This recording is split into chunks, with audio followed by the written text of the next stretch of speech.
All right, so let's take a quick gander at week one here. It would appear that the Tampa Bay Buccaneers barely beat out the Dallas Cowboys. Oh, I'm sorry. The 10 Wolverines barely beat out the Dallas Cowboys. Looks like that was just kind of a nothing game. But yeah, so taking a look here, the Jackson Drive handled the ever living smack out of the Seattle Seahawks, which is pretty dope. Pretty dope. Pretty decent game there. Well, I will go ahead and say this here that's a fairly handy defeat. We do have the Fighting Penguins eking out over the Tennessee Titans, which is pretty awesome sauce. And the girlfriend, here with the Spud NATOs, kind of eked out over the Detroit Lions, which is pretty interesting here. The Steelers, aka the Wisconsin Danger Chickens, beating the Brady Gagas here just a little bit, 31-28. So that's a bit of a playoff game that I'd like to take a look into a little bit more here. Eagles and Falcons, not too much there. I'm pretty sure my Falcons were designed to lose. No big deal there. The Packers did beat the New Orleans Saints 38-24, which means that the Shore Shots ended up eking out a nice little decision there against the Desert Storm. So that's a game that we can most definitely go ahead and deep dive into maybe a bit more there. Wow, 17-6, a good rivalry game there, where the Sons of Saban eked out the Patriots, which was a good win there. And then we did also have the Baltimore Ravens, aka Kraft Mac and Sheets, ended up handing Las Vegas their first loss here. But let's go ahead and take a quick gander here at one of the games where we had the Green Bay Packers beat out the New Orleans Saints. So it looks like the Shore Shots ended up handing the Desert Storm a good loss there. The Desert Storm had more yards. The Shore Shots had more yards on the ground. Passing was definitely in Desert Storm, though the Shore Shots did kind of eke out a nice little offensive first downs. And then, of course, Desert Storm kind of, won with the punt return, kick return, as well as the total yards gained there. Looks like it was equal turnovers, third down conversions. The Shore Shots had a little extra. Fourth down conversions, which is something you don't really typically normally see, but I know that Desert Storm is kind of known for being unconventional there. But it would look like here that it does go to the Shore Shots with the 2-point conversions, the red zone percentages, as well as red zone offensive touchdowns. And then, of course, penalty yards, which is a good thing to be on the low end, as well as time of possession. Looks like it was 7 in the first round to the Shore Shots, and then all of a sudden, 10 to 14 in the second quarter, 6-3, and there was a pretty steady lead throughout the entire game where the Shore Shots eked out against the Desert Storm. So good going there. Good going there. Let's take a look at some stats here. Let's go ahead and just go take a look at the Shore Shots. Joe Burrow was 92.7 passer rating, 287 yards with 3 touchdowns. For the rushing side here, Dalvin Cook was 19 for 88 yards. Looks like Joe Burrow ran a couple of bootlegs. Ezekiel Elliott got some touches as well as A.J. Brown. And then the fullback for some good stuff out there. Receiving here, taking a quick gander, Justin Jefferson had 4 receptions. A.J. Brown had 4. Nobody got over, 100 yards up there, but it looks like double digits all the way through until you get back. Look at this. 1, 2, 3, 4, 5. 5 wideouts that had 10 plus yards average. 6, 7, 8. 8 receivers.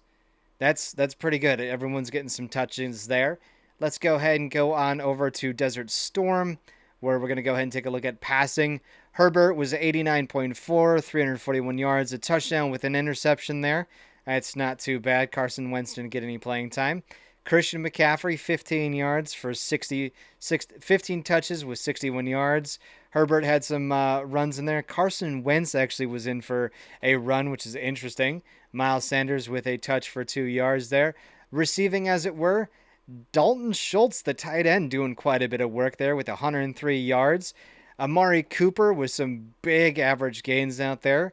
Receptions after each catch was 52 yards. That's pretty damn good out there. Tyler Lockett with some touches, as well as Keenan Allen as well as Christian McCaffrey. That's not too bad. Not too bad at all. So that was the Sure Shots thrown down against the Desert Storm. And let's move on to the next game here, where we had the team matchup again. It was, who was it? It was, yeah, the Lady Gagas against the Scotty Danger Chickens. So looking at here, the Danger Chickens obviously had more offensive yards gained as well as rushing yards. But of course, the Brady Gagas went for it with more offensive passing yards by not too much out there. The Danger Chickens definitely held out on the first downs.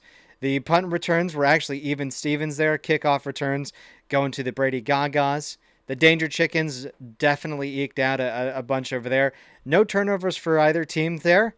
Third down conversions, which means my Danger Chickens were not holding out too well against the Brady Gagas, as well as giving them some great fourth down opportunity conversions.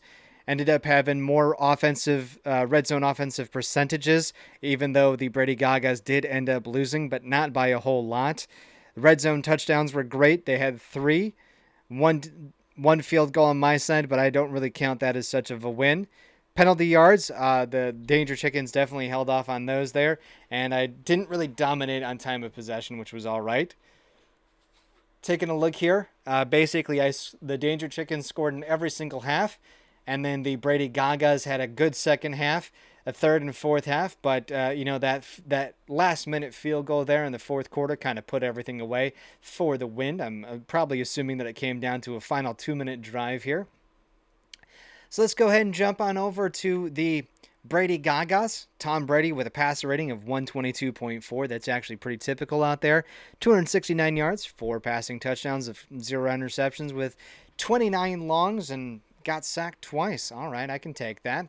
Let's jump on down to our rushing, where David Montgomery had the vast majority of touches at 15 touches for 66 yards. J.K. Dobbins, 14 yards with 3 touches, and Najee Harris, which is 2 for 14. And then Reggie Gilliam was the fullback out there getting a punch up the gut, probably from one of those fourth down conversions. Looking at the receiving core, Mike Evans, of course, was one of his favorites that he had as a target in Tampa Bay. So why not kick it off with 8 for 111 yards? Pretty significant there. DJ Moore with 4 receptions. Hunter Henry out there putting in some work as a tight end. OBJ, 2 for 22 yards.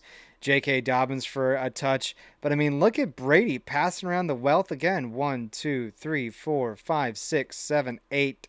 1, 2, 3, 4, 5, 6, 7, 8. Yeah, 8 people getting touches. That's pretty good. And let's go back up to the passing here. Let's run over to the Danger Chickens. Lamar Jackson working his way in there with 111.4, 229 passing yards with 1 touchdown, 0 interceptions, but 3 sacks. Look at that, Brady Gaga getting after him. Usually you can't sack Lamar Jackson. He's got some motors. Joe Mixon getting 15 touches for 157 yards. Kareem Hunt putting in some work as well, too, almost passing that 80 yards, passing that 100 yards out there. Looking here, Stephon Diggs getting 7 touches out there. Hunter Renfrow with only 4, not too bad, 106 yards. Putting in some work, but again, 1, 2, 3, 4, 5, 6, 7. 7 receivers getting a bunch of touches. Juju Smith-Schuster not in there. Derek Watt, although I would have probably used him a little bit more. Pat Freiermuth, I would have loved to see him get some touches, but you can only do so much when you're putting in the passing yards out there. So those are the 2 highlighted games of the week. The 2 teams who were actually playing. So not too bad overall. Let's go ahead and take a look at the team schedules here. The regular season here, we got we've got some teams looking fairly well. Right now, I'm actually going to throw up a graphic where I put up the actual scores, the team standings for the week here. I'm going to go ahead and throw that up there, and you'll be able to see everybody's cumulative score rating, because this seems to me like it might be a little bit of extra work that between flipping between screens, and I might as well just put up some beautiful graphics here. But yeah, that was the end of week 1 out there. I hope you guys enjoyed it, and I'll let you get back to your beautiful Tuesday. Have a great day, guys, and we'll see you next Tuesday.